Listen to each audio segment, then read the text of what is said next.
UTL solar लावणार आणि सबसिडीही मिळवून देणार।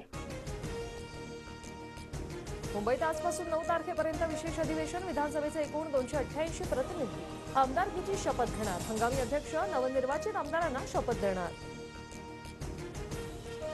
विरोधी पक्षातले आमदार आज शपथ घेणार नाहीत। विशेष अधिवेशनात ईव्हीएमच्या मुद्द्यावर विरोधी पक्षाचे आमदार आज आवाज उठवणार। उपमुख्यमंत्री अजित पवार यांना मोठा दिलासा। इन्कम टॅक्सकडून जप्त करण्यात आलेली मालमत्ता मुक्त। दिल्ली ट्रिब्युनल कोर्टाचा निर्णय। शपथविधीनंतर अजित पवारांची 1000 कोटींची मालमत्ता मुक्त। पार्थ पवार, सुनेत्रा पवारांचेही अभिनंदन। संजय राऊतांचा निशाणा। तर पक्ष सोडल्यास जप्त केलेले घर मोकळं करू असा आमच्यावर दबाव, राऊतांचा आरोप। राज ठाकरेंना सोबत घेण्यात आम्हाला रस। आमचे विचार जुळतात।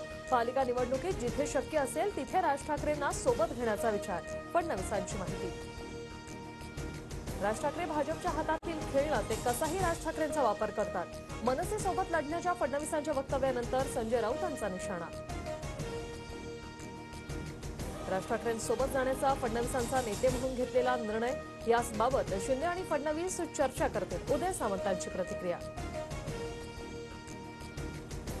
ईव्हीएमवर दोषारोप करण्याऐवजी राहुल गांधींनी आत्मचिंतन करावं। भविष्यात तरी त्यांनी चांगल्या जागा निवडून येतील।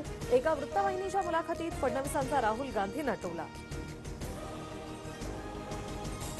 मंत्रिमंडळ विस्ताराबाबत आज राज्यातील महायुतीच्या नेत्यांची बैठक। राष्ट्रवादीचे 7 कॅबिनेट तर 3 राज्यमंत्रीपदाचे चेहरे निश्चित। सूत्रांची माहिती।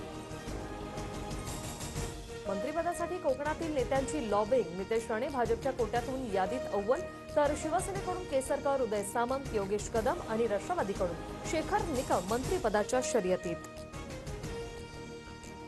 पुढे पालकमंत्रीपदावरून रस्सीखेच। पालकमंत्रीपद आम्हाला हवं, दादा गटाच्या प्रदीप गारटकरांची मागणी। तर वरिष्ठ सांगतील ते मी करणार, चंद्रकांत पाटलांची प्रतिक्रिया।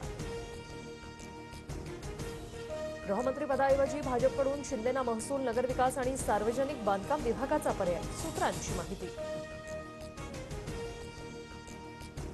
UTL सोलार लावणार आणि सबसिडीही मिळवून देणार।